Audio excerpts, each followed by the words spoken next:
Friction समझ आया? Friction क्या है? एक ऐसी फोर्स है जो रिलेटिव मोशन को डिस्ट्रॉय करती है, रिलेटिव मोशन को अपोज करती है when the two bodies are in contact. Contact में होनी चाहिए, कांटेक्ट में होनी चाहिए।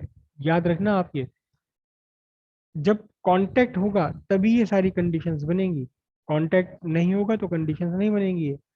और शायद आप में से किसी ने देखा हो कहीं किसी कोई वीडियो में, आजकल कुछ ट्रेन्स भी चलती हैं। वो ट्रेन्स हम तो नहीं जान, हमारे देश में तो नहीं है खैर कहीं भी, लेकिन जापान वगैरह में ट्रेन्स हैं, बुलेट ट्रेन्स हैं, जिनकी स्पीड जो है वो एरोप्लेन की स्पीड के लगभग लगभग बराबर हो रही है। 400 500 400 किलोमीटर पर आवर तक की स्पीड वो अटेन कर रहे हैं, शायद इससे भी ज़्यादा है। मैगलेव ट्रेन, हाँ मैगलेव ट्रेन, ठीक है हाँ। तो ये जो ट्रेन होती है, इस ट्रेन के नीचे पटरी नहीं होती कुछ भी। हालांकि ये हवा में नहीं है, एरोप्लेन की तरह नहीं उड़ सकती, लेकिन इसके नीचे पटरी ना होकर के स्मूथ सरफेस होती है। और जब ये खड़ी है तो जमीन पर टिकी हुई है, और जब ये चल रही होती है तो जमीन से थोड़ा सा ऊपर उठ जाती है, थोड़ा सा ऊपर उठती है, बस वो हमें दिखाई भी नहीं देता, हल्का सा गैप आ जाता है। एयर का इसके बीच में जो ना, एयर का एक बेड बना देते हैं, एयर का एक एयर गैप क्रिएट कर देते हैं, एयर का एक गद्दा बना दिया इसके अंदर, एक बेड बना दिया बेड। तो वो जो एयर का बेड इसके अंदर बन गया है, नहीं मैग्नेटिक रिपल्शन से नहीं होता प्रखर, ये मैग्नेटिक वो अलग चीज है, ये अलग चीज होती है, ये होवर क्राफ्ट कहलाता है एक्चुअली, इसका नाम होता है होवर क्राफ्ट। कुछ व्हीकल्स ऐसे होते हैं जो किसी भी सरफेस पर चल सकते हैं। होवर क्राफ्ट एक ऐसा व्हीकल है जो पानी के ऊपर भी चल जाता है, जो जमीन के ऊपर भी चल जाता है, जो दलदल के ऊपर भी चल जाता है, तो घास के ऊपर भी चल जाएगा, रेत के ऊपर भी चल जाएगा। क्यों? क्योंकि वो एक्चुअली किसी भी सरफेस पर चलते ही नहीं, वो तो हवा में चलते हैं। इनके बीच में एक एयर का एक अंदर से एक जेट्स होते हैं, वो एयर का एक बेड बना देते हैं। और फिर प्रोपल्शन के लिए यहाँ पीछे एक एयर लगाया जाता है। एक मूवी है, अ, एक मूवी है जेम्स बॉन्ड की क्या नाम है उसका, डाई अनदर डे है या वर्ल्ड इज नॉट एनफ, इनमें से दोनों में से कोई एक मूवी है। तो उसकी शुरुआत में ये होवरक्राफ्ट दिखाए गए हैं। मतलब बहुत बढ़िया है, वो बिल्कुल तैरते हुए से पता लगता है कि ये तैरते हुए से चल रहे हैं, होवरक्राफ्ट होते हैं ये। तो रियल में ये एयर सरफेस पे नहीं चलते। तो सरफेस का कांटेक्ट तोड़ने का पर्पस क्या है? सरफेस से कांटेक्ट तोड़ने का पर्पस ये है कि फ्रिक्शन खत्म हो जाए। फ्रिक्शन तो काम ही तब करता है, फ्रिक्शन तो काम ही तब करता है जब दो बॉडीज एक दूसरे के कांटेक्ट में होगी। कांटेक्ट से हटा दीजिए आप, फ्रिक्शन काम करना बंद कर देगा। और फ्रिक्शन ही तो है जो हमारे चलते हुए व्हीकल को रोक लेता है। एक्चुअली जब आप अपनी कार में बैठे हुए 80 की स्पीड से जा रहे हैं, तो न्यूटन ने तो कहा था एक बार 80 की स्पीड अटेन कर लो तो चलती रहेगी कार, लेकिन वो तो लगातार इंजन चलाए रखना पड़ता है। तो उस टाइम जो इंजन इंजन का जितना भी आपका पेट्रोल फ्यूल खर्च हो रहा है, वो सब सब जो फ्यूल खर्च हो रहा है वो आपका, वो सब अगेंस्ट फ्रिक्शन खर्च चल रहा है। Friction between road and tyres, friction between different parts of your engine, दोनों में फ्रिक्शन है वो। तो कम से कम इसमें से एक फ्रिक्शन को हम खत्म कर सकते हैं अगर हम व्हीकल को क्या कर दें, व्हीकल को थोड़ा सा एयर एयर में ला दें, हटा दें। तो एयर बैग्स इसके नीचे बना दिए जाते हैं। होवरक्राफ्ट नाम का ये व्हीकल होता है, hovercraft, hover HOVER, hover, hover करता है एक्चुअली, ये टंगा रहता है हवा में। होवर, होवरिंग का मतलब होता है टंग जाना, ये हवा में टंग जाता है। तो जब ये फ्रिक्शन नहीं है यहाँ पर, तो फिर इस एक बार इसे चला दो तो रोकेगा कौन? कोई भी नहीं रोकेगा।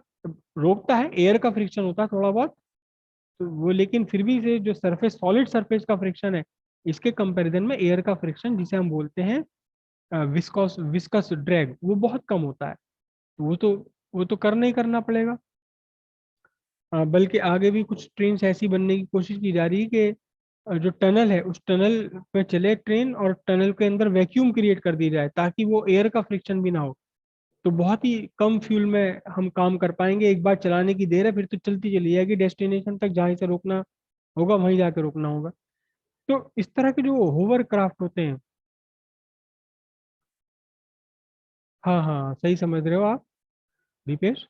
मतलब वो बहुत आगे की बातें हो गई आप, ये भी बहुत अच्छी बात है आज टेक्नोलॉजी में जो आपके इंटरनेट है, मोबाइल है, ये बच्चों को बहुत सारी नई चीज़ें सिखा देता है। हमारे मेरे टाइम में तो ऐसा कुछ था ही नहीं, सिर्फ टीवी था। और टीवी भी वो 2 घंटे के लिए 3 घंटे के लिए चला करता था, दिन भर बंद रहता था, और उस पर भी वो सिर्फ छोटे मोटे प्रोग्राम। तो वो नॉलेज वाला कुछ नहीं था वहाँ उस टाइम। नॉलेज का आते थे यूजीसी प्रोग्राम वो, लेकिन वो हायर क्लासेस के लिए होते थे। लेकिन अब आपके पास इंटरनेट है, बहुत सारी चीजें हैं, तो आप बहुत सारे नए कंसेप्ट समझ लेते हैं टाइम से पहले ही। एनीवे, तो वो जो फ्रिक्शन हमने रिड्यूस करा है, कैसे कि इसे हटा दिया, कॉन्टेक्ट से हटा दिया। कॉन्टेक्ट से हटा दिया तो फ्रिक्शन काम करना बंद कर देता है। तो इस तरह से फ्रिक्शन की पहली प्रॉपर्टी तो यह है कि फ्रिक्शन हमेशा कब काम करेगा, जब दो बॉडीज आपस में एक दूसरे के कांटेक्ट में होंगी। अगर कांटेक्ट में नहीं है तो फ्रिक्शन काम ही नहीं करेगा, फ्रिक्शन का कोई मतलब ही नहीं रह गया अगर कांटेक्ट नहीं है। तो कांटेक्ट आप खत्म कर दीजिए, फ्रिक्शन खत्म हो जाएगा। ठीक है, तो फ्रिक्शन कांटेक्ट में काम करता है। अच्छा, फ्रिक्शन जो है वो तीन तरह के फ्रिक्शन होते हैं। तीन तरह के फ्रिक्शन होते हैं, हालांकि एक प्रॉपर्टी और है भाई। पहली प्रॉपर्टी तो, फर्स्ट प्रॉपर्टी तो कौन सी है? फर्स्ट प्रॉपर्टी है इसकी क्या, कि it is effective. Effective only when the bodies are in actual contact. जब बॉडी कांटेक्ट में है तब ये इफेक्टिव होता है फ्रिक्शन फोर्स। अगर बॉडी एक्चुअल कांटेक्ट में नहीं है तो फ्रिक्शन फोर्स का कोई मतलब ही नहीं रह गया, फिर वहाँ फ्रिक्शन फोर्स का कोई मीनिंग ही नहीं रह गया। सेकंड इसकी जो प्रॉपर्टी है वो, फर्स्ट प्रॉपर्टी तो effective only when, second property है it act it at opposite to the motion. It at opposite to the motion और प्रोबेबल मोशन।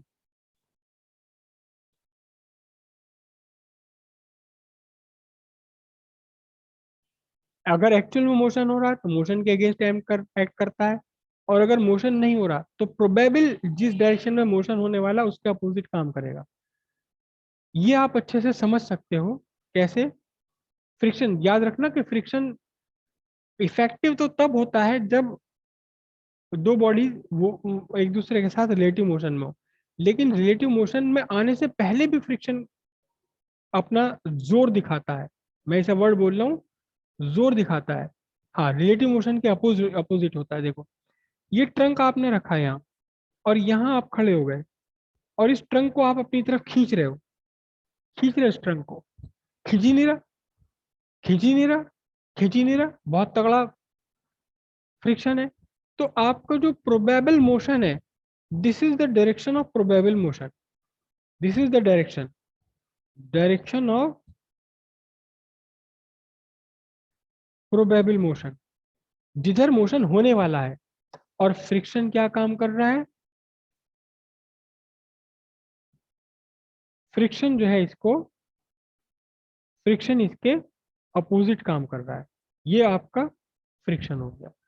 तो एक्चुअली जब मोशन है तब तो काम करते ही है फ्रिक्शन, लेकिन जिस डायरेक्शन में प्रोबेबल मोशन होने वाला है उसके अपोजिट काम करता हमेशा फ्रिक्शन। अगर मैं इसको यहाँ से आके खींचने लगूं, यहाँ से आके मैं इसे अपनी तरफ खींचने लगूं, तो अब फ्रिक्शन की डायरेक्शन अपने आप बदल जाएगी। अपने आप बदल जाती है फ्रिक्शन की direction. Friction is always opposite to the motion और प्रोबेबल मोशन।